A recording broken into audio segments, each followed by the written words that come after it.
focus of today's video isn't me. It's about this bad boy. So while these legs might have 1,000,000 meters of elevation in them, this bike doesn't quite have 1,000,000 meters of elevation in it just yet. But this is the bike that I used in 2022 when I looked to climb 1,000,000 meters of elevation and the roads got steep and tough. It's the Specialized Aethos. It's my bike of choice for those really difficult days.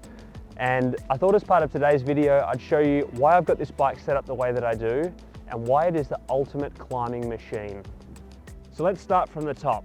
The saddle, one of the most important parts of any bike, just because it's one of the major contact points. I'm using the Specialized Roman 155. It's one of the most comfortable seats I have ever used. It's forgiving, it's stiff, it's everything that you want in a saddle. The saddle's attached to the Rival Alpinist seat post. I'm running a 25mm setback post. It's comfortable, it's stiff. This combination is amazing. And this 27.2 seat post, the fact that it has a little bit more flex in it, just means that the bike is that little bit more comfortable for a long day. So moving to the front of the bike, let's look at the cockpit. I'm using the Rival Alpinist cockpit. Super lightweight, integrated bar and stem combo. I'm running a 42cm bar setup, and as you can see, I have my hoods angled in significantly. The reason I do that is because if I put my hands out in front of me, I actually find that my hands don't sit straight. My hands sit with a slight angle in them, and so I've replicated that on the bars. I find it's more comfortable. I don't do it for aerodynamics. It's basically because if I'm spending 12 hours on a bike, I have to have the bike comfortable and suited to the way that my body wants to sit. I've got the bars wrapped in Supercaz bar tape. To be honest, I've only changed this bar tape twice throughout the year just because it is so long wearing. I find it's cushy, it's sticky, it's comfortable.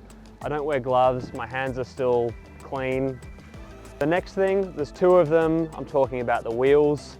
I'm using, again, Rival wheels. I'm using the Alpinist CLX. Amazing wheels, super lightweight, super stiff. I've got them clad in Roubaix 32mm rubber. A lot of people ask me, why do I use the Roubaix tyres in lieu of the S-Works turbo tyres? For me, I find the 32mm configuration incredibly comfortable. It has a high puncture resistance and it allows me to run the tyres at a lower pressure, which again, for a long day on the bike, just equals added comfort. Moving down, we have the SRAM Red group set. SRAM's not a partner of mine, but I'm using their group sets. To be honest, I actually really enjoy them. I like the simplicity of them. I like the fact that there's two small batteries that I can pull out, charge and pop back in. I like the gearing configuration. Everything seems to work well. Touch wood, I've had no problems with it just yet. So while we're on the topic of wheels, I'm going to answer the all-important question, how do my hubs sound? Let's pick the bike up and see.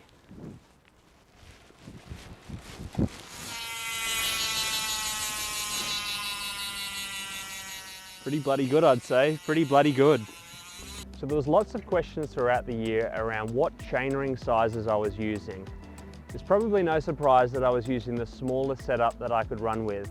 1036 on the back and a 4633 on the front basically gave me unlimited gears no matter what the gradient of the climb was. That's attached to a 172.5mm crank.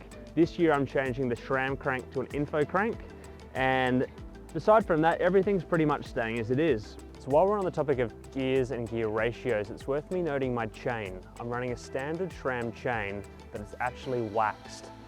There's going to be another video about my wax chain, but I'm going to make a pretty bold claim now. I guarantee you that my chain is cleaner than yours, and that's because I'm not using degreaser, I'm using wax, and my gear is far better wearing because of it. So it's no surprise to you guys that in climbing 1,000,000 meters, I've also got to descend 1,000,000 meters, and brakes are really important.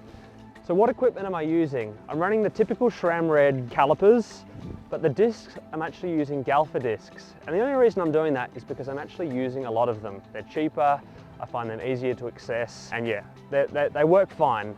Brake pads, here's a fun fact. I went through 48 sets of brake pads in 2022. Again, I used a mix of Galfa at the beginning of the year, and then I moved to BBB at the second half of the year. Mix between resin and organic. To be honest, depending on what the weather was, if it was raining, I used organic pads. If it was hot, I would use the resin pads.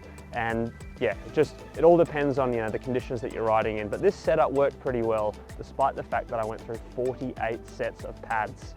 And so for pedals, I'm using Shimano's Dura-Ace pedals, just because they're a little bit lighter than Shimano. But what I'm doing is I'm actually using the 4mm longer spindles. I'm a little bit duck-footed when I walk, and so when I'm on the bike, I have my cleats set up to be a little duck-footed too. By using the slightly longer spindles, it just gives me a little bit more clearance around the rear stays. And the star of the show is the Aethos frame set. In size 58, this is a bigger bike, but this bike comes in at a total weight of 7.1 kilos, which is crazy given what I'm running here. The bike handles incredibly well. Like I said, it's incredibly light and it goes uphill like an absolute weapon. So there you go, that's the Specialized Aethos. This is the bike that I did a whole lot of my elevation on in 2022. At 7.1 kilos in size 58, it is incredibly light, it handles incredibly well, and I am stoked with the way that this bike performs and is set up.